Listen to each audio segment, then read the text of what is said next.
بسم الله الرحمن الرحيم. ومن أحسن قولا ممن دعا إلى الله وعمل صالحا وقال إنني من المسلمين. الحمد لله نحمده ونستعينه ونستغفره ونعوذ بالله من شرور أنفسنا ومن سيئات أعمالنا من يهده الله فلا مضل له ومن يضلل فلا هادي له وأشهد أن لا إله إلا الله وحده لا شريك له وأشهد أن محمدا عبده ورسوله. أما بعد فإن خير الحديث كتاب الله وخير الهدي هدي محمد صلى الله عليه وسلم وشر الأمور محدثاتها وكل محدثة بدعة وكل بدعة ضلالة وكل ضلالة في النار.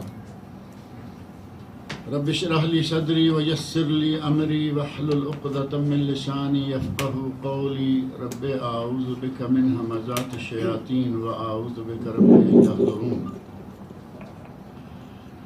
اعوذ باللہ السمیع العلیم من الشیطان الرجیم وما تفرقوا الا من بعد ما جاءهم العلم بغیا بینہم ولولا کلمۃ سبقت من ربک الی اجل مسمى لقضی بینہم وان الذین اورثوا الکتاب من بعدهم لفی شک منہ مریب فلذلک فادع واستقم كما امرت ولا تتبع أهواءهم وقل آمنت بما أنزل الله من كتاب وأمرت لأعدل بينكم الله ربنا وربكم لنا أعمالنا ولكم أعمالكم لا حجة بيننا وبينكم الله يجمع بيننا وإليه المصير.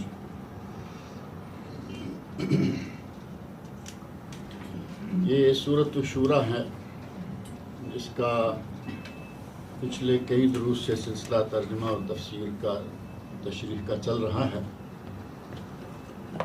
اور گزشتہ درس میں جیسا کہ آپ کے علم میں ہے اقامت دین کے سلسلہ میں بات ہوئی.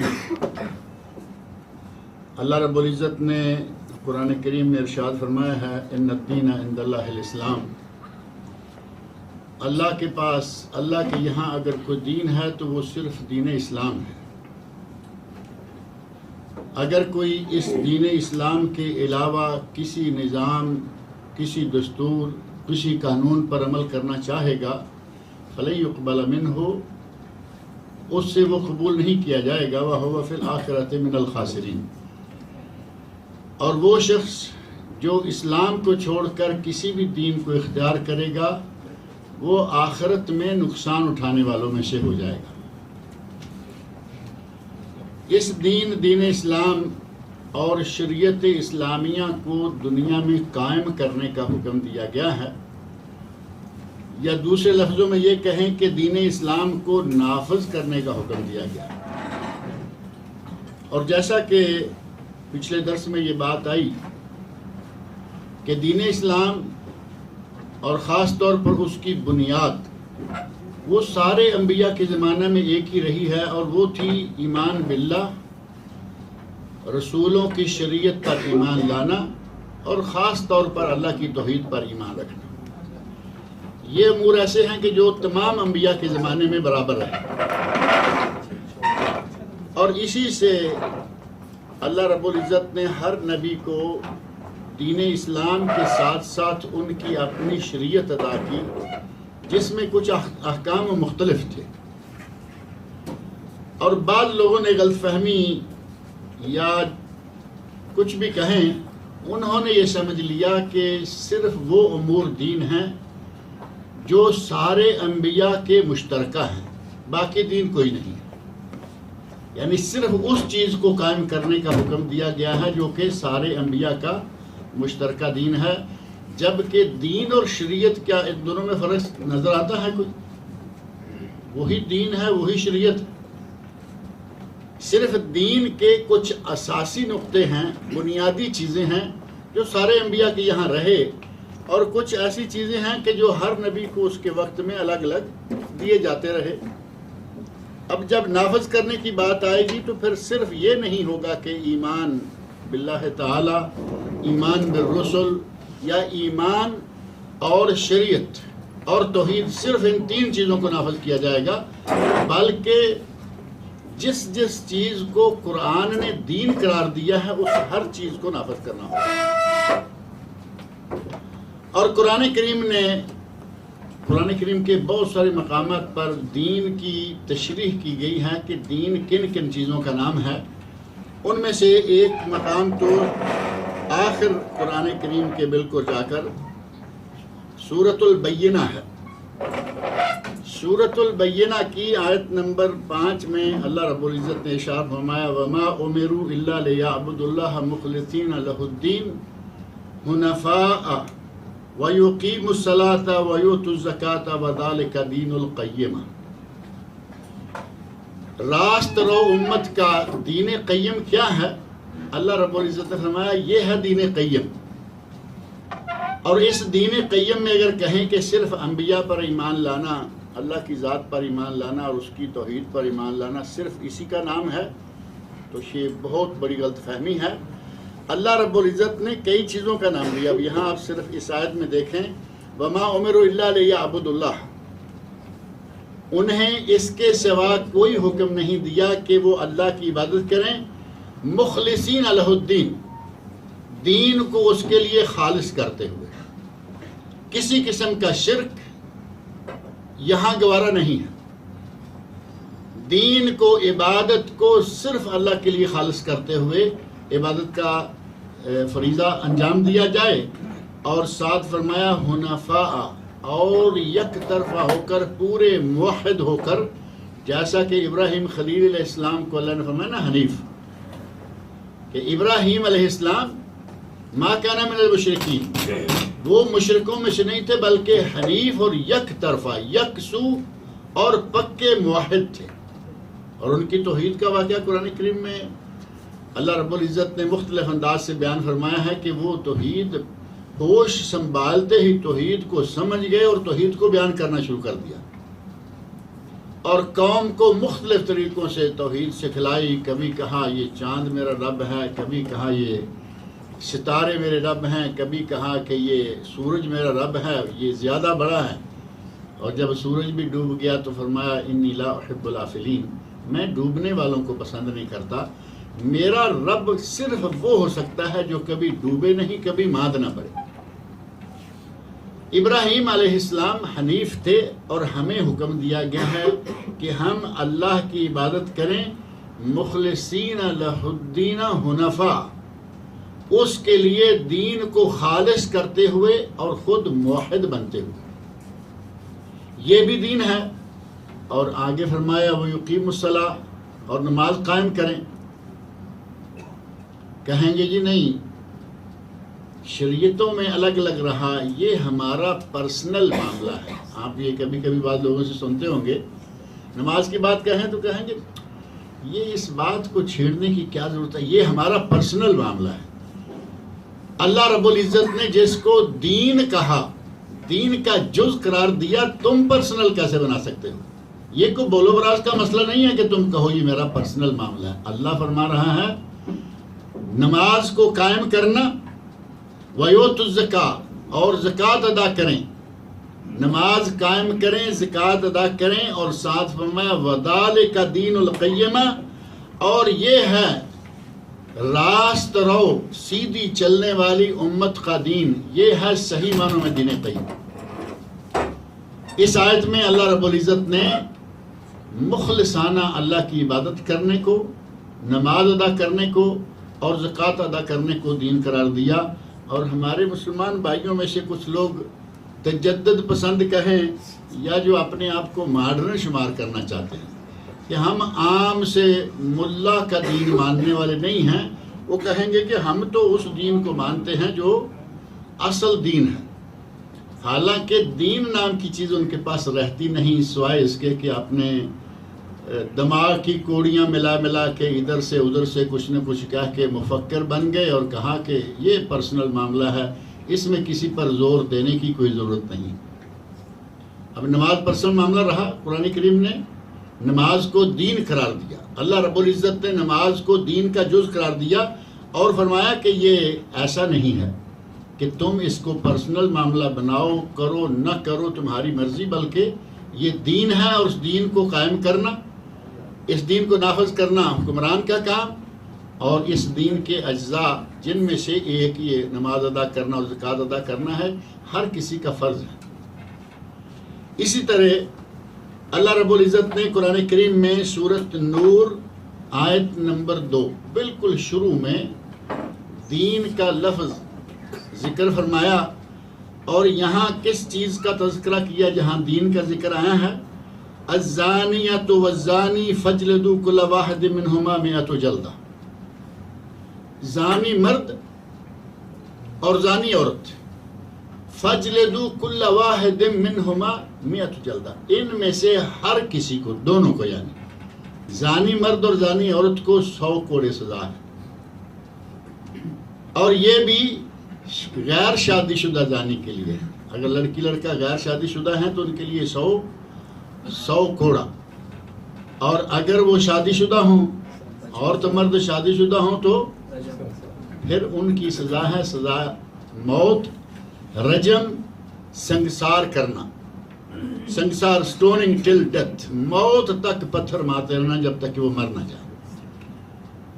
اس سزا کا ذکر اللہ رب العزت نے یہاں کرتے ہوئے کہ زانی لڑکے اور زانی لڑکی کو 100 کوڑے مارو، وَلَا تَأْخُذْكُمْ بِهِمَا رَأْفَةٌ فِي دِينِ اللَّهِ، اور اللہ کے دین کے معاملہ میں تمہارے دلوں میں ان کو سزا دیتے ہوئے کسی قسم کی شفقت یا نرمی نہیں آنی چاہیے۔ اللہ رب العزت نے فرمایا کہ ان کو جب سزا دینے لگو تو تمہارے دل میں یہ نہ ہو کہ وہ انسان ہے، جان ہے، یہ کہیں ہماری طرف سے اس پر ظلم نہ ہو جائے۔ یہ جو سٹوننگ ہے، رجم یا سنگسار کرنا ہے، یہ بظاہر لگتا ہے کہ بڑے دل گردے والا آدمی ہوگا تو یہ سزا نافذ کرے گا، نہیں تو آدمی کو پتہ ہے سامنے کیا ہے، انسان ہے، اور ابھی پتھر مار مار کر ہم اس کی جان نکال دیں گے، یقیناً تھوڑا سخت لگتا ہے، لیکن تلوار مار کے، اگر تلوار مار کے یا آج کل جہاں بعض جگہ گولی مار کے سزائے موت دی جاتی ہے، یہ تو کہ اتنا بڑا کام نہیں لگتا، ٹھیک ہے گولی ماری گیا، تلوار ماری گیا۔ اور کچھ لوگ وہ بھی ہیں جو اس سزا کو، جو بہت ہی مرنے والے کے لیے آسان سزا ہے، ایک جھٹکے میں جان نکل، کجا کبھی پتھر ادھر کبھی ادھر کبھی ادھر لگ رہا ہے اور بالآخر جان نکل رہی ہے، اس کے مقابلے میں بہت آسان ہے۔ اور شاید آپ کے علم میں ہوگا کہ جو شرعی سزا نافذ کی جاتی ہے یہاں سعودی عرب میں، وہ نہ تو گولی سے ہوتی ہے، نہ یہ کہ تلوار جہاں سے چاہے کوئی مار دے، نہیں، آدمی کو صحیح پوزیشن میں بٹھا کر، جیسے اتحیات بیٹھا ہوتا ہے لیکن تھوڑا آگے جھکا کر، میری آنکھوں کے سامنے کئی لوگوں میں یہ سزا نافذ کی گئی، بالکل قریب ہو کے میں نے دیکھا ہے۔ اور جو سزا نافذ کرنے والا، جس کو سیاف کہتے ہیں یا ہمارے جلاد کہتے ہیں، اس کی باتوں سے یہ اندازہ ہوا کہ میڈیکل نے یہ ثابت کیا ہے کہ گردن کی بیک سائڈ پر، سر اور کندھے کے درمیان جو گردن ہے، وہاں تھوڑی سی چوٹ آ جائے تو آدمی سینس لیس ہو جاتا ہے، تھوڑی سی چوٹ آنے کے بعد آدمی سینس لیس ہو جاتا ہے، اور جب آدمی سینس لیس ہو جائے، آپ اس کو تلوار پورا کاٹ کے چھوڑ دے یا کچھ بھی کرے، اس کو تو کوئی تکلیف نہیں ہو رہی۔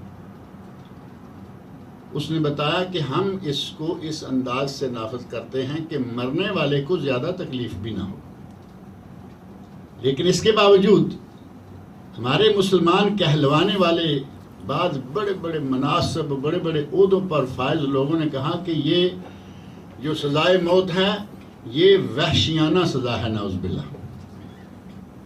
یہ بات سننے میں آئی نا کچھ عرصہ پہلے کہ یہ سزائے موت وحشیانہ سزا ہے، جبکہ اللہ رب العزت نے معاشرے کی طہارت اور پاکیزگی کے لیے یہ سزا جو ہے وہ مقرر کی۔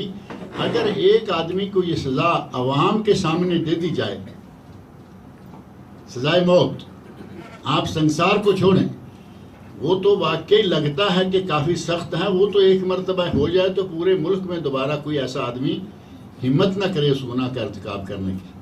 صرف سزائے موت عوام الناس میں نافذ کر دی جائے، جن لوگوں نے اپنی آنکھوں سے دیکھا ہے کہ یہ کس کا حشر ہے، کس گناہ کی سزا دی جائے، وہ کرے گا دوبارہ گناہ؟ صرف دیکھ لینے والا جب تک زندہ رہے گا وہ گناہ نہیں کرے گا۔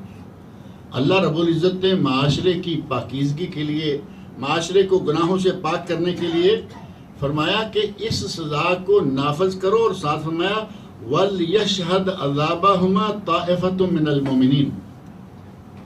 یہ سزا کسی بند کمرے میں بھی نہیں دی جائے گی، بلکہ مسلمانوں کی ایک جماعت اس کو دیکھے، مومنوں کی جماعت دیکھے، ان کے سامنے سزا نافذ کی جائے تاکہ ان کو عبرت ہو۔ اور عبرت واقعی تبھی ہوگی جب دیکھیں گے، زبانی سننے سے کچھ زیادہ نہیں اثر پڑتا۔ اگر کہیں کہ یہ سزا جو ہے، اگر کسی نے یہ گناہ کیا تو اس کا ہاتھ کاٹ دیں گے، یہ گناہ کیا تو 80 کوڑے ماریں گے، یہ گناہ کیا 100 کوڑے، یہ گناہ کیا تو اس کو سزائے موت، اتنا اثر نہیں ہوتا جتنا اپنی آنکھوں سے دیکھ لینے کے بعد ہوتا ہے۔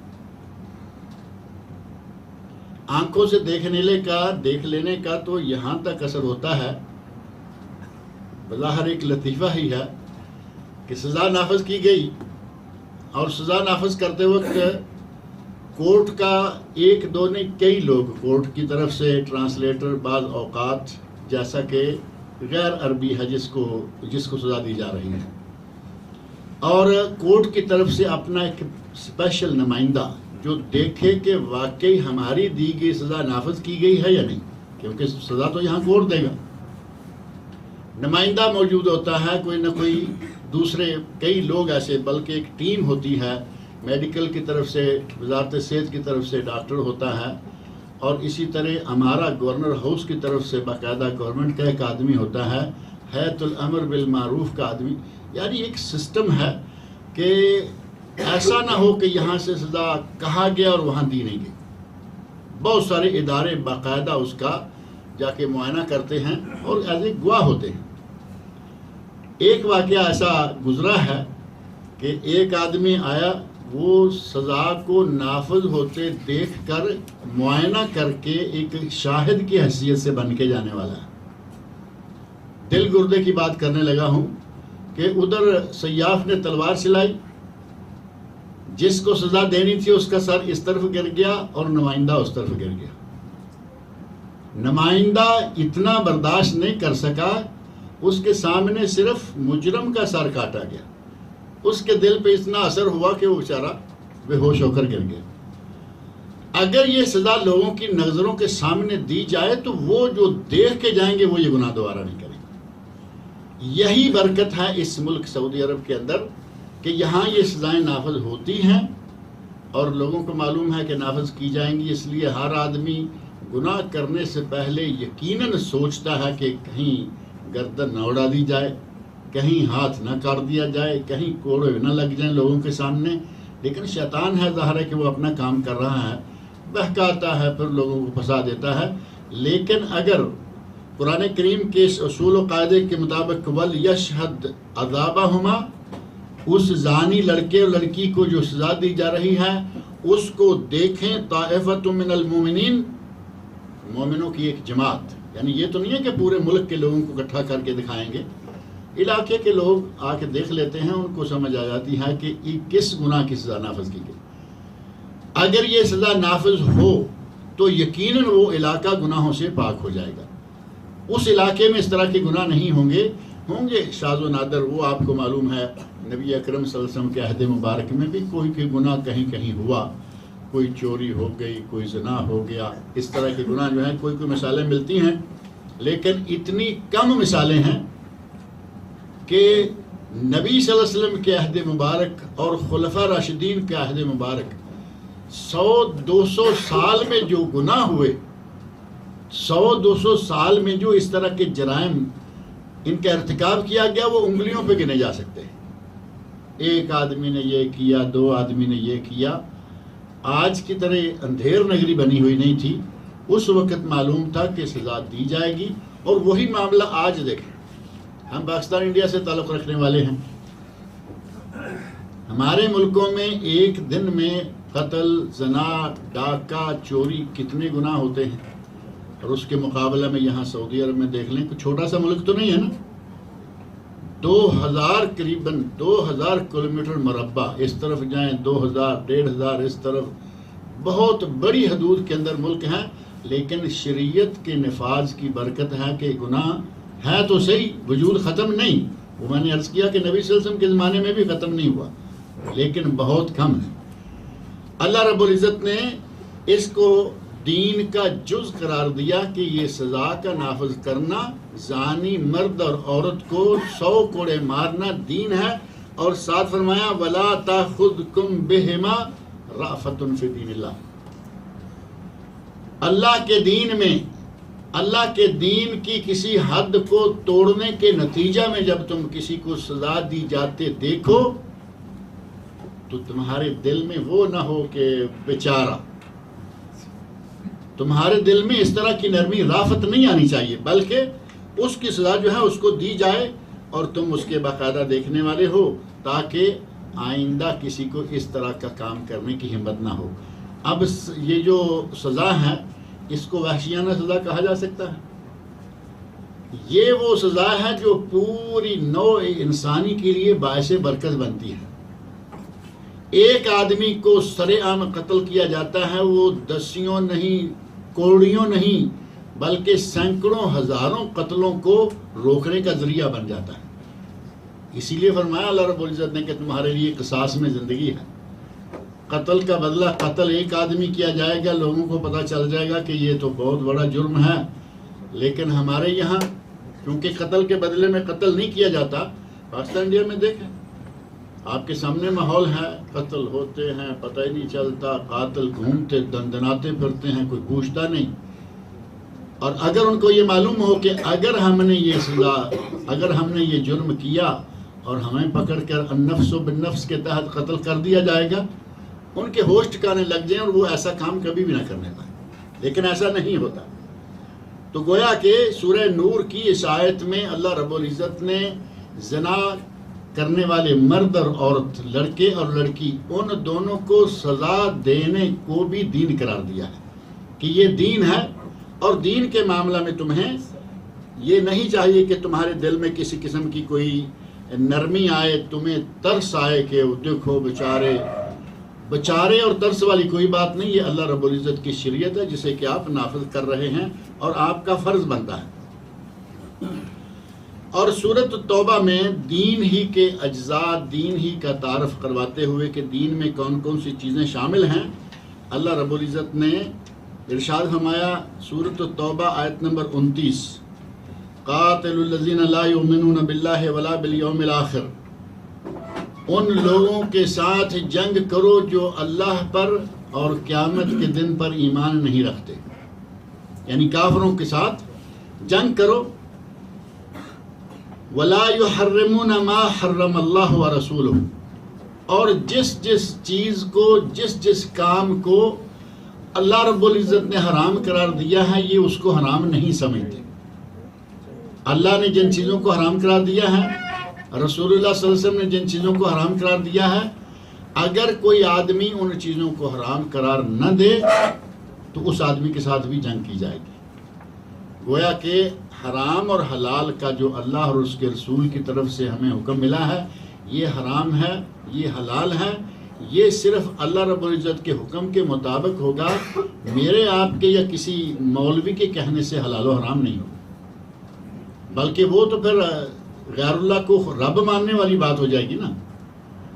غیر اللہ کو، عدی بن حاتم رضی اللہ عنہ، واقعہ بڑا مشہور ہے، نبی اکرم صلی اللہ علیہ وسلم نے فرمایا کہ قرآن کی آیت ہے کہ انہوں نے اتخذوا احبارہم و رہبانہم، انہوں نے اپنے مولویوں کو، یہودیوں کو، عیسائیوں کو، اپنے مولویوں کو انہوں نے ارباب من دون اللہ، اللہ کے سوا بھی رب بنا لیا۔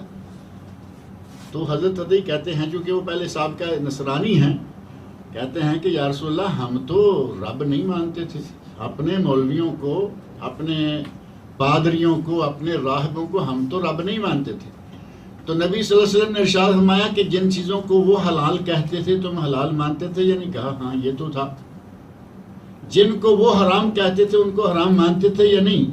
ہاں یہ تو ہے. کہا کہ یہی ان کو خدا ماننا تھا، کیونکہ یہ معاملہ، یہ حق صرف اللہ تعالیٰ کا ہے. اللہ جس چیز کو چاہے حلال قرار دے، جس چیز کو چاہے حرام قرار دے. تم لوگوں نے یہ حق غیر اللہ کو دے رکھا تھا. اپنے مولوی جو وہ کہتے تھے تم مانتے تھے. کتاب تمہارے پاس موجود تھی، کتاب میں حلال کیا ہے حرام کیا ہے اس کو ایک سائیڈ میں رکھ دیتے. یہ پادری اور یہ راہب جو حلال قرار دیتے حلال ہے، جو حرام قرار دیتے حرام. ہمارا یہی تو ان کو رب ماننا ہے. غیر اللہ کو رب ماننا یہی ہے. اور اگر کوئی آدمی کسی حلال کو حلال نہ مانے، حرام کو حرام نہ مانے، تو اللہ نے اس کے بارے میں کیا حکم دیا ہے؟ قاتلو، ان کے ساتھ جنگ کرو، ان کے ساتھ جہاد کرو جو اللہ کی ذات پر ایمان نہیں لاتے، ولا بالیوم الاخر، اور نہ آخرت کے دن پر ایمان لاتے ہیں.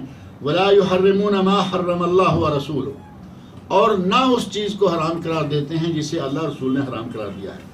اور آگے ساتھ ہی فرمایا ولا یدینون دین الحق، اور دین حق کو دین کے طور پر قبول نہیں کرتے. گویا کہ اللہ رب العزت نے حلت و حرمت کو قبول کرنا بھی دین کا ایک جز قرار دیا، کہ جن چیزوں کو اللہ اور اس کے رسول نے حلال قرار دیا حلال ہے، جن چیزوں کو اللہ اور اس کے رسول نے حرام قرار دیا وہ حرام ہے، اور یہ دین ہے. اور ان چیزوں کو اپنے علاقے میں، اپنے زیر سلطنت جتنا بھی ملک ہوگا اس میں نافذ کرنا، شریعت کو نافذ کرنا ہے. اب ایک حاکم ہے، بہت بڑا علاقہ اس کے زیر سلطنت چل رہا ہے، لیکن اپنے علاقے میں نہ اس نے زنا کے لیے کوئی حد رکھی ہے، نہ اس نے شراب کے لیے کوئی حد رکھی ہے، نہ اس نے چوری ڈاکے کے لیے حد رکھی ہے. چل رہا ہے، قانون ہے کوئی چھوٹا موٹا، اگر کسی پہ چاہا تو نافذ کر دیا، کسی پہ چاہا نافذ نہیں کیا، تو کیا یہ شریعت کا نفاذ ہو جائے گا؟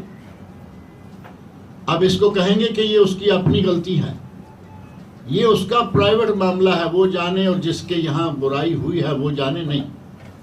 اللہ رب العزت نے فرمایا کہ دین جو ہے اس میں یہ چیز شامل ہے، اس کو قبول کرنا ہوگا دین کا جز سمجھتے ہوئے. شراب کو اللہ رب العزت نے حرام قرار دیا قرآن کریم میں، اور نبی اکرم صلی اللہ علیہ وسلم کی احادیث میں شراب کو حرام قرار دیا گیا یا نہیں؟ اب یہ کہیں کہ نہیں جی یہ تو ہر کسی کا اپنا فعل ہے، کوئی پیے. بعض اسلامی ملکوں میں باقاعدہ لائسنس جاری ہے شراب پینے کے لیے، شراب بیچنے کے لیے. اب اندازہ کرو کہ وہ کیسا اسلامی ملک ہو سکتا ہے کہ شراب بیچنے اور شراب پینے کا لائسنس. اس کا معنی یہ ہوا کہ اگر آپ گورنمنٹ کو تھوڑی فیس دے لیں تو شراب حلال ہے، اور گورنمنٹ کو فیس نہ دیں، ایسے ہی نکالیں اور بیچیں تو شراب حرام ہے. عجیب قسم کے دل کا اذن قسمت ضیزہ، عجیب بندر بانٹ ہو جائے گی یہ. اللہ رب العزت نے جن چیزوں کو حرام قرار دیا، اور شراب کے حرام کرنے میں اللہ رب العزت نے انسانی فطرت کے مطابق اس کو حرام کرنے کے مختلف سٹیپ اور درجات، سٹیپ بائی سٹیپ. کیونکہ جب قرآن نازل ہو رہا تھا تو آپ کے علم میں ہے کہ اس معاشرہ میں شراب بڑے زور شور سے پی جاتی تھی. ہر پارٹی، ہر محفل، ہر اجتماع، ہر جگہ شراب عام چلتی تھی. اللہ رب العزت نے مختلف درجات میں کبھی کہا کہ تمہارے لیے اس میں کچھ فائدہ بھی ہے، نقصان بھی ہے، لیکن اسمہما اکبر من نفعہما، جوے اور شراب میں گناہ بھی ہے، کچھ فائدہ بھی ہے، لیکن ساتھ فرمایا کہ گناہ زیادہ ہے، فائدہ تھوڑا ہے. کہیں فرمایا کہ یہ جو انگور کی بیل ہے اس کا رس نکالیں گے تمہارے لیے بڑا پاکیزہ کھانا بھی ہے، لیکن یہ سکر بھی ہے، یعنی نشہ بھی ہے. تھوڑا تھوڑا کر کے آہستہ آہستہ آہستہ آہستہ. اور تیسرے موقع پر اللہ نے فرمایا وَلَا تَقْرَبُوا الصَّلَاةَ وَأَنْتُمْ سُكَارَىٰ، جب تم نشے کی حالت میں ہو تو اس وقت نماز کے قریب نہ جاؤ. نشے کی حالت میں ہو تو نماز کے قریب نہ جاؤ. اب ہر درجے پر جیسے جیسے اللہ رب العزت نے روکا پہلے روکا، کچھ لوگوں نے کہا کہ یہ نعمت بھی ہے اور اس میں شکر بھی ہے، جیسے آدمی کہتا ہے نا تھوڑے کان کھڑے ہو گئے، کچھ لوگوں کے کان کھڑے ہو گئے۔ دوسرا درجہ آیا، کہا کہ اس میں فائدہ بھی ہے نقصان بھی ہے اور نقصان زیادہ ہے۔ وہ کان صرف کھڑے نہیں ہوئے بلکہ لوگ سمجھدار، انہوں نے کہا کہ جس چیز میں نقصان زیادہ فائدہ کم، اس کو اپنانے کا مطلب کیا؟ گھاٹے کا سودا کون کرتا ہے؟ تیسرا موقع آیا، لا تقربوا الصلاۃ وانتم سکارا، جب تم نشے کی حالت میں ہو تو نماز نہ پڑھو۔ اب یہ تو بہت واضح اشارہ تھا کہ نشہ جس کے ہونے کی حالت میں ہم نماز نہیں پڑھ سکتے، اب یہ کب اترے گا اور کب نماز پڑھیں گے، اور نماز فرض ہو چکی ہے۔ یہ نہیں کہا گیا کہ یہ حرام ہے، کہا کہ جب تم نشے کی حالت میں ہو تو نماز کے قریب نہ آؤ۔ سمجھدار لوگوں نے کہا کہ اب یہ پینے کے لائق چیز نہیں رہی، کیونکہ اگر ظہر کو پیتے ہیں تو ظاہر ہے کہ اثر پڑھ پائیں گے۔ ٹھیک ہے، ظہر کی نماز پڑھ کے فارغ ہو کے سنتے پڑھ کے اذکار کر کے پی تو یہ تو اب شام تک عشاء تک رہے گی۔ نمازوں کا مسئلہ بن گیا، رات کو لیٹ پی لی تو فجر تک رہے گا۔ جو سمجھدار سلیم الفطرت لوگ تھے انہوں نے اس تیسرے درجے میں آ کے بکثرت لوگوں نے یہ سلسلہ چھوڑ دیا، کہا کہ نہیں یہ ہمارے لائق نہیں، اور بالآخر اللہ رب العزت نے فرمایا انما الخمر والمیسر، یہ شراب، یہ جوا، یہ پانسے، یہ فلاں یہ ساری چیزیں حرام ہیں، منع ہیں، فاجتنبوا، اس سے اجتناب کرو۔ اجتناب کا معنی یہ نہیں ہے کہ ذرا پرہیز کرو، کبھی کبھی لگا لیا کرو، یہ معنی نہیں ہے۔ فاجتنبوہ، اس سے اجتناب کا معنی جانب، ایک سائیڈ میں، اس کو سائیڈ میں کر دو۔ اب سائیڈ میں بھی اتنا قریب نہیں رکھنا کہ کبھی کبھی ہاتھ بڑھ جائے، نہیں، فاجتنبوہ، اس سے مکمل اجتناب کرو، یہ حرام ہو گیا۔ نبی اکرم صلی اللہ علیہ وسلم نے اس کو حرام قرار دے دیا، اور ایک نہیں دو نہیں، حدیث میں آتا ہے کہ شراب سے متعلقہ 10 لوگوں پر اللہ کے نبی نے لعنت فرمائی۔ 10 لوگ، وہ کون کون سے ہو سکتے ہیں؟ شراب کا شروع میں انگور کو جان بیچ کر لیٹ کرنا کہ انگور پک جائے تو شراب بنانے والے کو دوں گا، وہ پیسہ زیادہ دے گا، مارکیٹ میں کم ہے۔ نبی صلی اللہ علیہ وسلم نے اس کے بارے میں فرمایا لقد تقحم النار علی بصیرہ، یہ وہ آدمی ہے جو جان بوجھ کر جہنم میں چھلانگ لگا رہا ہے۔ یہ صرف پیسے کی لالچ میں لوگوں کے لیے شراب بنانے کی خاطر اپنے انگور کو لیٹ کر رہا ہے۔ پھر شراب بنانے والا، نکالنے والا، یہ مالک جو ہے وہ الگ ہے، اور جو لیبر کام کر رہی ہے، لیبر کہیں اس کے اندر، میرا خیال صرف لیبر تو نہیں نا، اس کے اندر بڑے بڑے آفیسر ہوں گے، انجینئرز ہوں گے، اسپیشلسٹ ہوں گے۔ پھر شراب کو ایک جگہ سے دوسری جگہ اٹھا کے لے کے جانے والا، شراب کو بیچنے والا، شراب کو پلانے والا، ساقی بھی نہیں بچ پائے گا، وہ چاہے خود پیتا ہے یا نہیں پیتا۔ ساقی کا تو بڑا احترام استعمال کیا جاتا ہے۔ اللہ رب العزت نے 10 لوگوں کو ملعون قرار دیا شراب کی وجہ سے، اور ایک آدمی کو اللہ نے حکومت دے رکھی ہے اپنے علاقے میں۔ قرآن میں اللہ رب العزت نے فرمایا جو اللہ کی حرام کردہ چیزوں کو حرام نہیں کرتے اور اللہ کی حلال کردہ چیزوں کو حلال نہیں مانتے، فرمایا ان کے ساتھ جنگ کرو۔ مسلمانوں کو، مسلمانوں کی حکومت کو، حاکم کو کہا کہ ان کے ساتھ جنگ کرو۔ اور اگر اب بھی کہیں کہ نہیں یہ تو پرائیویٹ مسئلہ ہے، اس کے لیے لائسنس جاری کر کر کے مسلمان حکومتوں میں دیے جائیں، تو یہ پرائیویٹ مسئلہ نہیں، یہ تو دین اسلام کے ساتھ کھلا دین اسلام کے ساتھ جنگ کرنے والی بات ہو جائے گی۔ اسی طرح اللہ رب العزت نے سورۃ المائدہ میں آیت نمبر 3 میں جہاں جا کے مختلف چیزوں کو حرام قرار دیا، وہیں ارشاد فرمایا حرمت علیکم المیتہ، تم پر میت مردار کا گوشت حرام ہے، والدم، اور خون حرام ہے، جو خون بہہ گیا، اگر گوشت کے اندر پک گیا اس کے بارے میں نہیں، دم مسفوح، وہ خون جو بہہ جائے، نکل جائے، وہ تمہارے لیے حرام ہے، وَلَحْمُ الْخِنْزِيرِ اور خنزیر کا گوشت حرام ہے۔ اب خنزیر تو یہ آیت پڑھتے ہوئے کہنا ہی پڑے گا یا نہیں؟ اب ہمارے یہاں کہتے ہیں کہ خنزیر کا لفظ زبان پہ نہیں، سور کہا کرو، خنزیر کہا تو 40 دن زبان ناپاک رہے۔ اب قرآن کریم کے اندر ہے، کیا کریں گے؟ ہمیں تو خنزیر کا لفظ یہاں ہے الف لام خا نون زا یا را 7، ہمیں تو انشاءاللہ 70 نیکیاں ملیں گے یا نہیں؟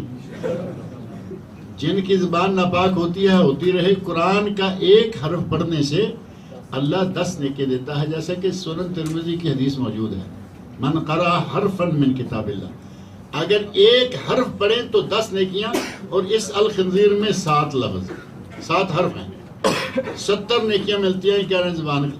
اور پھر اگر آپ یہ کہیں کہ نہیں سور کہا کرو، کئی لوگ کہتے ہیں بہرلا کہا کرو، اور 1-2 نام اور بھی ہیں اس کے،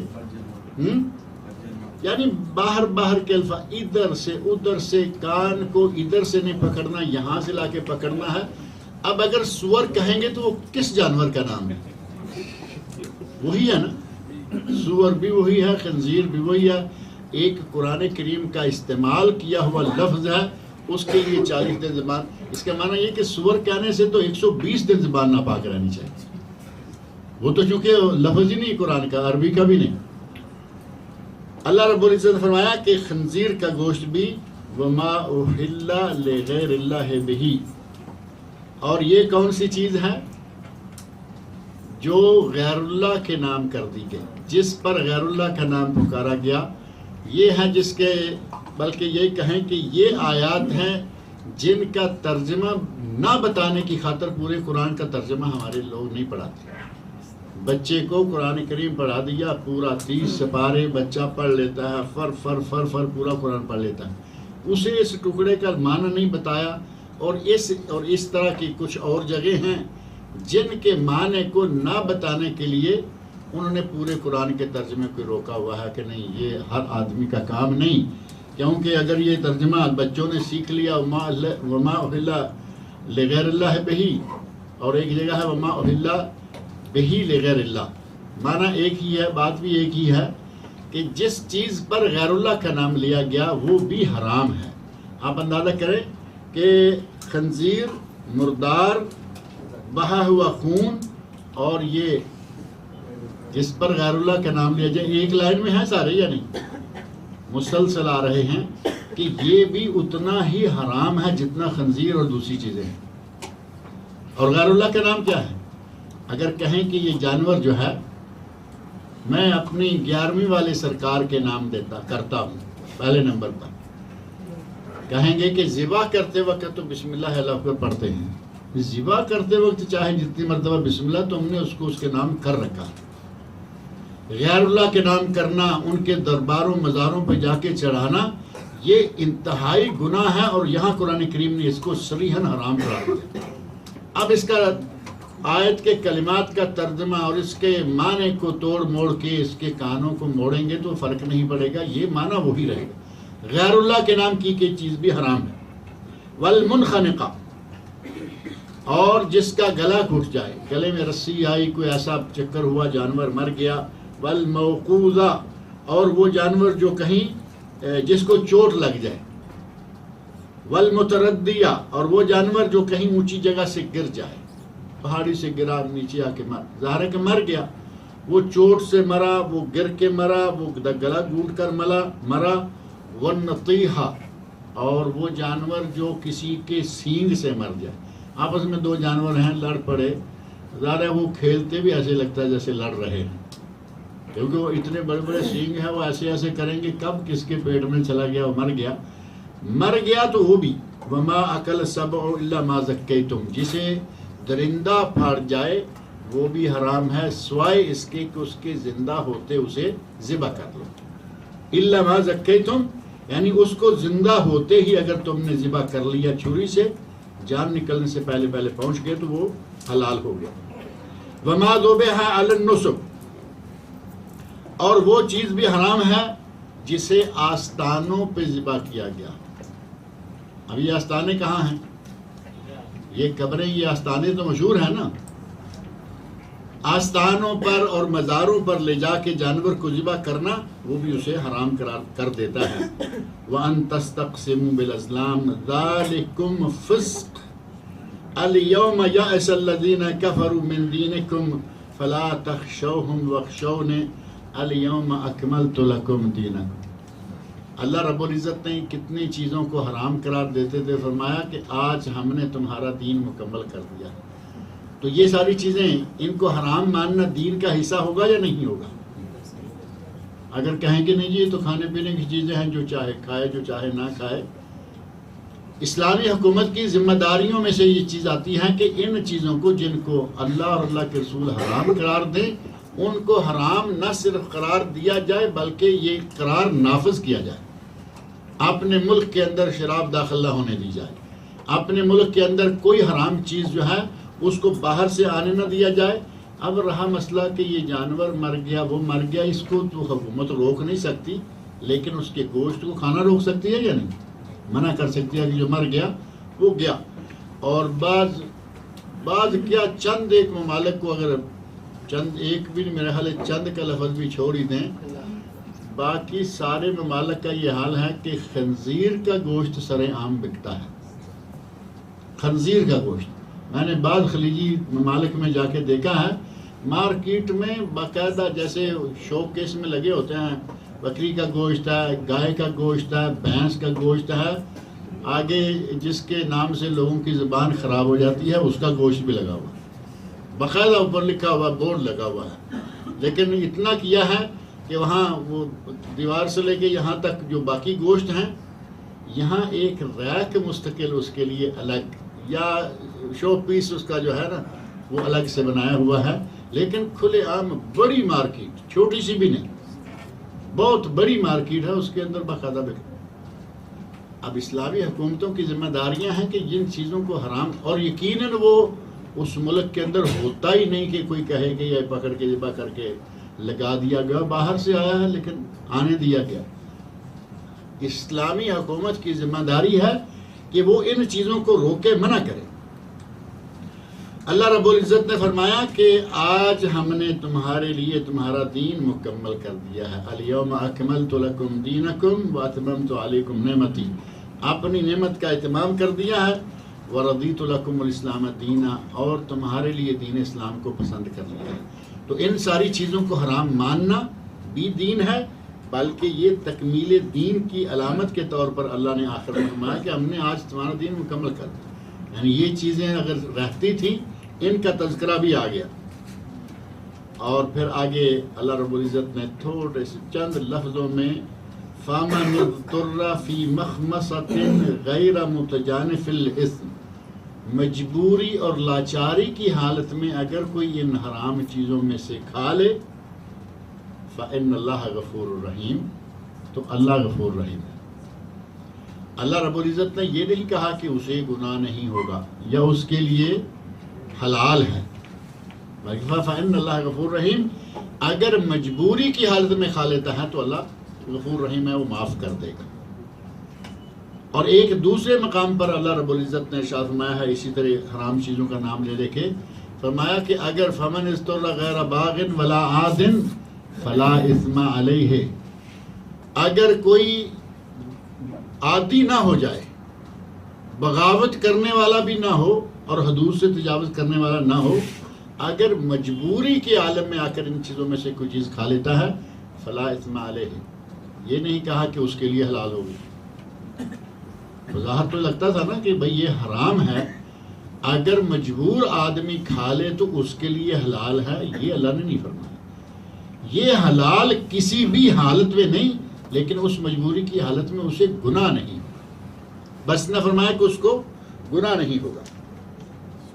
قرآن کریم کے مختلف مقامات پر اللہ رب العزت نے اس چیز کو بطور دین کے، کہ یہ دین کی ساری چیزیں ہیں، دین میں یہ ساری چیزیں شامل ہیں، اور اگر اسلامی شریعت کے نفاذ کی بات آئے گی تو ان ساری چیزوں کو نافذ کرنا ہو.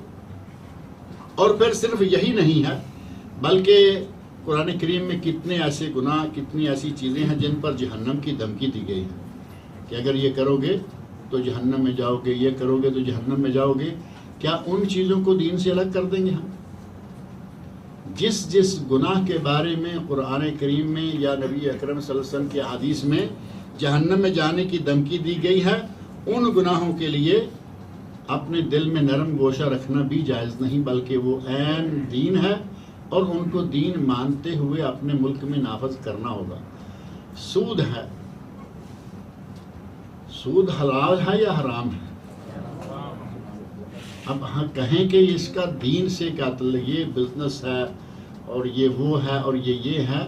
اللہ رب العزت نے سود کے بارے میں اور نبی اکرم صلی اللہ علیہ وسلم نے سود کے بارے میں بڑے سخت الفاظ استعمال فرمائے. لہذا اگر کوئی سود کو دین کے حصے سے نکالتا ہے تو انتہائی غلط بات ہے. قتل ہے، قتل نفس، جیسا میں نے پہلے بات کی ہے، اللہ رب العزت نے اس کا انجام جہنم بتایا ہے. اور یتیم کا مال کھانا یا کسی کا بھی یتیم نہیں ہے، کوئی بھی ہے، کسی کا ناحق مال کھانا، یہ ساری چیزیں بڑے بڑے گناہوں میں سے شمار ہوتی ہیں. وہ نبی صلی اللہ علیہ وسلم کی بڑی مشہور و معروف حدیث ہے، اجتنبوا السبع الموبقات، 7 انتہائی مہلک چیزیں، انتہائی خطرناک چیزیں، ان 7 چیزوں سے بچ جاؤ. ان میں سے ہی سب سے پہلے نمبر پر شرک، سب سے پہلے اکبر الکبائر فرمایا کہ میں تمہیں اکبر الکبائر کی خبر نہ دوں، تو ان میں بھی یہی سب سے پہلے شرک. اور اگر یہ فرمایا کہ میں تمہیں ایسے گناہ جو کہ بڑے مہلک اور خطرناک ہیں ان کی خبر دوں، تو سب سے پہلے شرک. اور ان میں اکل و مال الیتیم بھی ہے، یتیم کا مال کھا جانا. بظاہر لگتا ہے کہ کون ہے جو یتیم کا مال کھا جائے گا، لیکن ہمارے اگر تھوڑا سا اپنے ماحول میں دیکھیں کہ بھائی مر گیا اور کافی مالدار ہیں، 1-2 چھوٹا بچہ ہے، بھابھی ہے، نہ بھابھی کو گھر میں رہنے دیں گے نہ بھائی کو، نکال دیا. اب زمین پہ خود قابض ہیں اور جو کوئی بھی بھائی کا پیسہ ہے اس پہ سانپ بن کے خود بیٹھ گئے. یتیم کا مال کھایا یا نہیں کھایا؟ یہاں یک وقت 2 کام ہو گئے، یتیم کا مال بھی کھا گئے اور ایک شخص کا ناحق مال بھی کھا گئے. وہ بیوہ عورت جو ہے وہ یتیم تو نہیں ہوئی لیکن بیوہ ہوئی ہے، اس کا ناحق مال کھا گئے. ناحق مال کھائیں یا یتیم کا مال کھائیں، ان چیزوں پر بھی اللہ رب العزت نے سختی کے ساتھ منع کیا. اور ساتھ ہی کچھ امور ایسے ہیں جن کو اللہ رب العزت نے موجب عذاب قرار دیا ہے. قرآن کریم کی وہ ساری آیات ظاہر پڑھیں تو بڑی لمبی بات ہو جاتی ہے. قوم لوط علیہ السلام کی قوم والا عمل، یعنی بدفعلی یا غیر فطری عمل جو ہے، اس پہ اللہ رب العزت نے اس قوم کو کیا سزا دی، وہ تو بڑی واضح بات ہے اور بڑی مشہور بات ہے. اللہ نے پورے علاقے کو، زمین کو تہ تک اٹھایا اور آسمان کے قریب لے جا کر الٹا کر کے اوپر پتھروں کی بارش کی. کتنا سخت گناہ ہے اور کتنی سخت سزا اللہ رب العزت نے دی. اور کوئی کہے کہ یہ کسی کا ذاتی فعل ہے اور یہ کسی کا یہ ہے اور وہ ہے، حکومت کی ذمہ داریوں میں سے ہے کہ ان سارے امور کے لیے رکاوٹیں، سارے امور کے لیے سزائیں نافذ کریں اور اپنے ممالک سے ان امور کو روکے، منع کریں. یہ صرف کسی کا ذاتی فعل نہیں ہے، یہ دین کا حصہ ہے. اور جب آپ اسلام کو، شریعت کو نافذ کریں گے تو ان امور کو نافذ کرنا بھی آپ کے لیے ضروری ہوگا. ایسے ہی حضرت شعیب علیہ السلام کی قوم نے بظاہر کوئی بڑا کام تو نہیں کیا، صرف ڈنڈی مارتی تھی وہ قوم. ڈنڈی مارنا مشہور ہے یا نہیں؟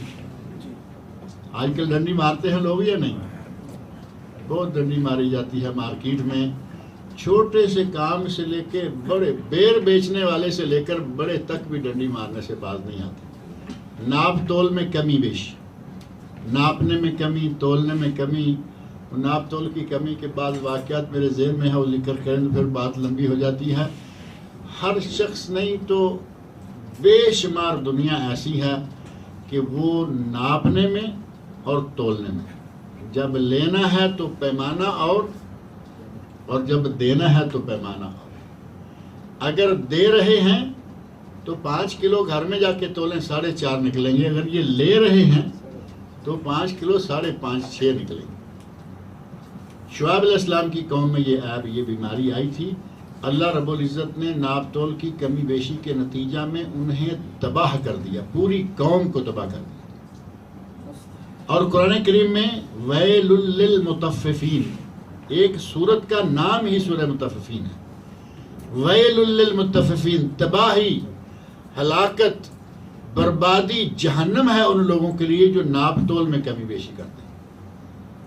اور شعیب علیہ السلام کی قوم کے بارے میں اللہ نے فرمایا کہ ان کا ہم نے وہ ستیہ ناش کیا، صحیح معنوں میں جو ستیہ ناش کہتے ہیں نا، یعنی نام و نشان مٹا دینا، کہ الم یغنوا فیہ، ان کو اس علاقے سے ان کا ایسے صفایا کر دیا کہ کبھی یہاں وہ بسے ہی نہیں تھے، کہ الم یغنوا فیہا، کبھی بسے ہی نہیں تھے۔ ناپ تول میں کمی بیشی کے نتیجہ میں اللہ رب العزت نے ان کا اس طرح صفایا کیا۔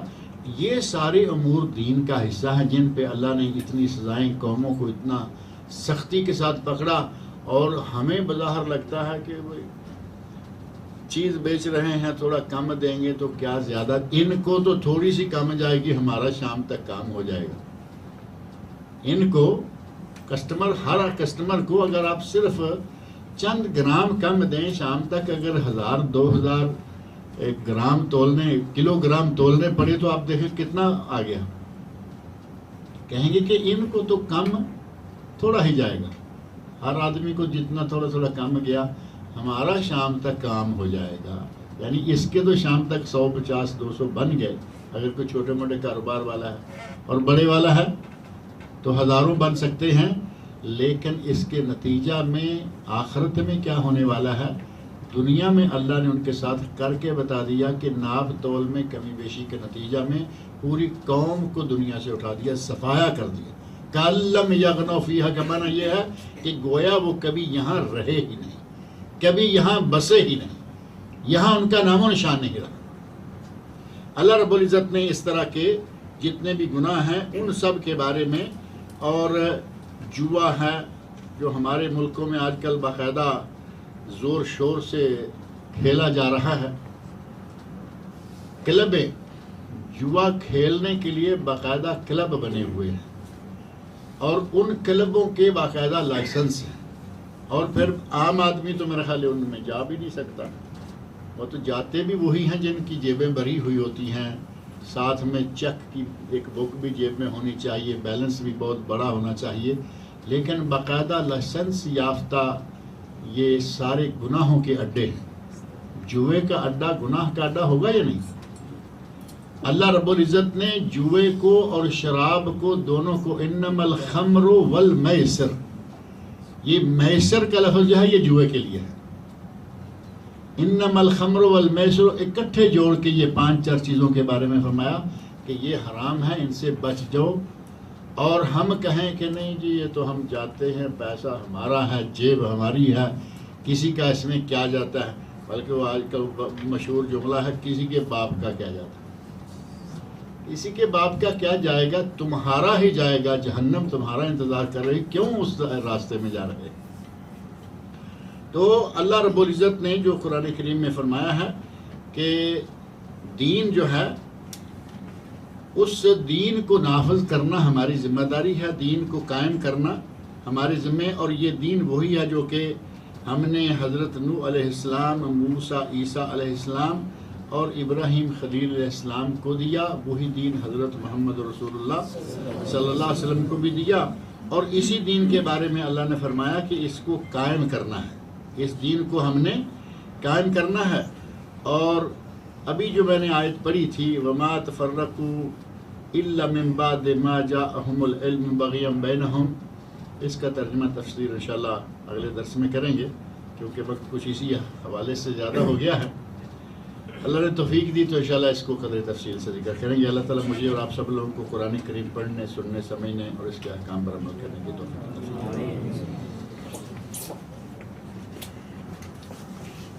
یہاں ہمارے پاس ہی ایک مسجد ہے، یہ قریب ہی سیف مارکیٹ یا کیا نام ہے مسجد، سورہ مسجد عیسیٰ مسجد عیسیٰ یعنی سوق العیسیٰ، ہاں جی، سوق العیسیٰ مارکیٹ، یہ عیسیٰ یہ بالکل ایسے سامنے ہی. تو سوق کی بیک سائڈ، مارکیٹ کی بیک سائڈ پر، یعنی یوں سمجھیں کہ ایک ایک دکان کی لائن ہے تو بیک سائڈ پر مسجد ہے. اس مسجد میں شیخ شمس الزمان صاحب کا درس شروع ہوا ہے ہر جمعرات کو بعد نماز عشاء. دین اسلام کے 3 اصول دین کے نام سے جو معروف ہے اس کا درس ہوا کرے گا انشاءاللہ. لہذا مسجد العیسیٰ سوق العیسیٰ کی بیک سائڈ پر، عیسیٰ مارکیٹ کے، یہ جوازات سے پہلے جوہرہ مارکیٹ جوازات، یہ بالکل قریب میں ہے. اور وہاں گاڑیوں کے لیے جگہ بھی میرا خیال ہے کہ علی بن ابی طالب سے بہتر رہے گی. علی بن ابی طالب سے، اور وہاں خواتین کے لیے بھی باقاعدہ انتظام ہے. اردو اور ہندی بولنے والے دونوں کے لوگ جو ہیں وہ وہاں پہنچا کریں. ہر ہفتے بروز جمعرات بعد نماز عشاء. شام کے شہر حلب میں بشار الاسد کی فوج مسلمانوں کا قتل عام کر رہی ہے. ان حالات میں ہم لوگوں کا موقف کیا ہونا چاہیے؟ آپ سے دعا کی درخواست ہے. سارے مل کر دعا کریں کہ اللہ رب العزت نہ صرف حلب کے مسلمانوں بلکہ دنیا بھر میں جہاں کہیں بھی مسلمان مظلوم ہیں، اللہ تعالیٰ ان سب کی مدد کرے.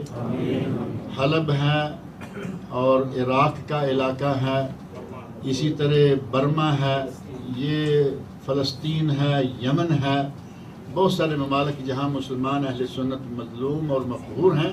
اللہ تعالیٰ ان سب کی مدد فرمائے. اللہ رب العزت اسلام کا بول بالا کرے اور جو اعدائے اسلام ہیں اللہ تعالیٰ ان کا منہ کالا کرے اور ان کو سزا دے. مسلمانوں کو اللہ رب العزت اپنا اصل مقام عطا فرمائے جو کہ سربلندی ان کا مقام ہے مسلمانوں کا. اردو میں نماز پڑھنے سے ہوگی یا نہیں ہوگی؟ اب انگلش رہ گئی ہے، پہلے وہ بھی ڈال دیں تاکہ ہر کوئی اپنی اپنی سناتا رہے. نماز جو ہے وہ عربی میں ہے اور عربی میں ہی رہنی چاہیے. نیت کے بارے میں عموماً ہم کہتے ہیں کہ نیت نبی صلی اللہ علیہ وسلم سے ثابت نہیں ہے. جو کلمات ہیں وہ صرف اس لیے کہ آپ دیکھتے ہیں ہر کوئی اپنی زبان میں نیت کر رہا ہے.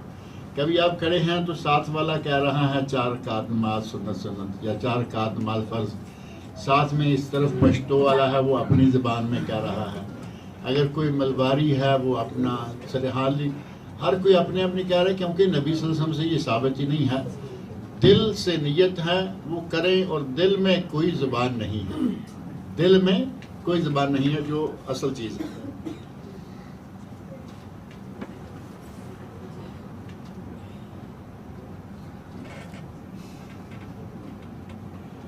نماز کا طریقہ حدیث میں کب سے پڑھنا، نماز کا صحیح طریقہ کیا ہے؟ کچھ ہمارے بھائی کو اردو کا اسی طرح کا معاملہ لگتا ہے آتا ہے، پر لگتا ہے کہ نماز کا صحیح طریقہ پوچھا ہے اور اتنے میں نماز کا صحیح طریقہ تو نہیں بتایا جا سکتا نا. نماز کا صحیح طریقہ کم از کم ایک پورا درس ہو تو مختصر انداز سے وہ بیان کیا جا سکتا ہے. اور اگر تکلیف نہ ہو تو میرے ویب سائٹ پر 2 ویڈیو ایسے ہیں، ایک میں درس بھی میرا ہے اور کوئی آدمی جو ہے وہ پرفارمنگ کر کے 3 ہیں، 3 ویڈیوز ہیں. اور ایک میں درس جو ہے وہ شیخ محمد صالح منجد کا ہے لیکن اردو میں آواز میری ہے، ترجمہ اور آواز میری ہے. یہ 2 ہیں، ایک تیسرا ہے. تو اگر وہاں سے نکال لیں تو یہ لوگوں کا 1.5 گھنٹہ بچ جائے گا، وہاں سے کام چلا لیجیے. اگر ویب سائٹ کا وہ آئی ڈی کسی کے پاس نہ ہو جاتے ہیں مجھ سے کارڈ لیتے جائیں، اس پہ آئی ڈی لکھا ہوا ہے. ہم ہر فرض نماز میں جیسے ہی سلام پھیر دیں تو ہم 1 مرتبہ اللہ اکبر کہتے ہیں، اس کے بعد ہم اذکار شروع کر دیتے ہیں. کیا اللہ اکبر کہنا سنت سے ثابت ہے یا نہیں؟ اللہ اکبر کہنا صحیح بخاری شریف میں ثابت ہے. صحیح بخاری شریف میں موجود ہے کہ میں نبی صلی اللہ علیہ وسلم کی نماز کے اختتام کو تکبیر کی آواز سے پہچانتا تھا. اب آپ ہی کہیے کہ تکبیر کیا ہے. اگر یہاں کوئی بھی ذرا زور سے کہے نا نعرہ تکبیر تو کیا لفظ نکلے گا؟ اللہ اکبر نکلے گا نا. تو وہ تکبیر وہاں ہے، صحیح حدیث میں، صحیح بخاری شریف میں یہ حدیث موجود ہے. لیکن یہاں عموماً یہ سعودی عرب میں وہ عموماً زیر عمل نہیں ہے. لوگ سمجھتے ہیں کہ شاید یہ ہے ہی نہیں، ہے یقیناً، لیکن علماء نے اس کو مختلف معنی دیے اور کہا کہ اس سے مراد ذکر اذکار ہے اور استغفر اللہ بھی ذکر ہے. لہذا وہ پہلا اللہ اکبر اس کو استغفر میں ڈال کر ذکر کے حوالے سے شروع کرتے ہیں، لیکن صحیح حدیث میں وہ شامل ہے. ہمارے عتیق بھائی یہاں آیا کرتے ہیں، ان کے بچے نے پچھلے دنوں تلاوت بھی کی تھی، چھوٹا بچہ جو ہے، ان کی اہلیہ کا آپریشن ہوا ہے بنگلور میں. دعا کریں کہ اللہ رب العزت اسے شفاء کاملہ عاجلہ عطا فرمائے. اور ہمارے ایک ساتھی ہیں مبشر صاحب، ان کا بیٹا پاکستان گیا ہوا پڑھنے کے لیے، لیکن یہاں کے ماحول سے وہاں جا کے اس کی طبیعت ناساز رہتی ہے. دعا کریں کہ اللہ تعالیٰ اسے، عبد الرحمن نام ہے اس کا، اللہ تعالیٰ اسے بھی شفاء کاملہ عاجلہ عطا فرمائے. اور انہی کی کوئی عزیزہ بھی غالباً بیمار ہیں، تو اللہ تعالیٰ تمام بیماروں کو شفا عطا فرمائے. اور جن کے پچھلے دنوں میں کچھ لوگ فوت ہوئے ہیں، اللہ رب العزت ان کی مغفرت فرمائے، انہیں صبر و ہمت عطا فرمائے. اور مشتاق بھائی کے والد صاحب کے لیے کہا گیا ہے کہ ان کے لیے بھی دعا کیجئے. ان کو ہے کیا مشتاق بھائی کو؟ ہاں جی، کیا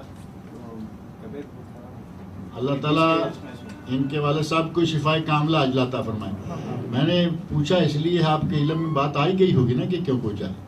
یعنی والد صاحب کے لیے دعا کریں، ان کی صحت کے لیے، ان کے کام کے لیے، ان کی مغفرت کے لیے. ایک واقعہ پہلے ایسا پیش آ گیا ہے، میں نے خاص طور پہ اس لیے روک کے پوچھ لیا. ایک صاحب کے بارے میں سنا کہ بھائی عبد الرحمن فوت ہو گئے، انا للہ و انا الیہ راجعون. ہم نے دعا بھی کی، اپنے دوست احباب سے ذکر بھی ہوا، یہ جالیہ تقربیہ میں، پھر یہاں بھی، اور مسجد علی بن ابی طالب میں بھی آیا کرتے تھے. تو یہ دعا وغیرہ مانگ کے ہم فارغ ہو کے چلے گئے. مانا یہ کہ وہ تو فوت ہو گئے ہیں.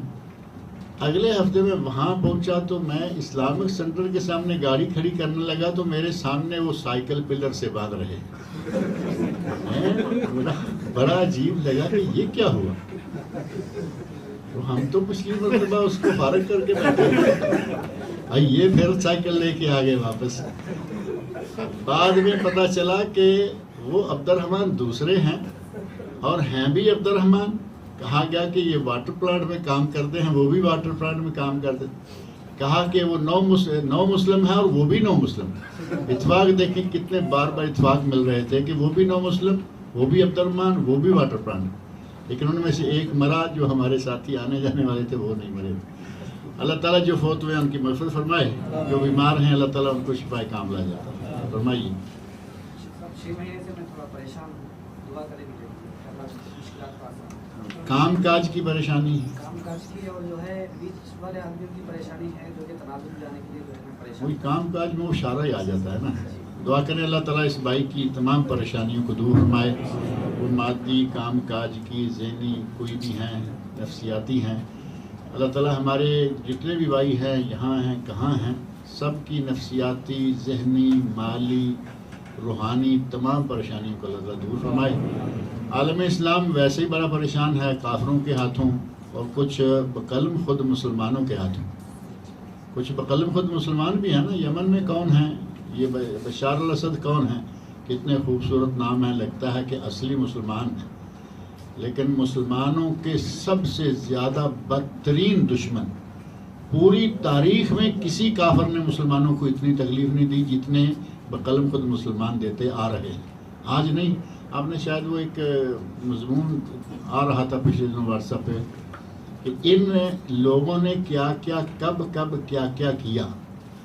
عہد قدیم سے لے کر یہ جعفر صادق جو ہندوستان میں انگریزوں کو لائے، ان کے زمانے تک یہ مسلسل ایک تاریخ. بڑے بڑے مواقع پر ان بقلم خود مسلمانوں نے مسلمانوں کو ہمیشہ ذلیل کروایا، پریشان کروایا، اور آج بھی کروا رہے ہیں. ان کے ہاتھوں اور اصلی کافروں کے ہاتھوں جو مسلمان پریشان ہیں، اللہ سب کی پریشانی ہے.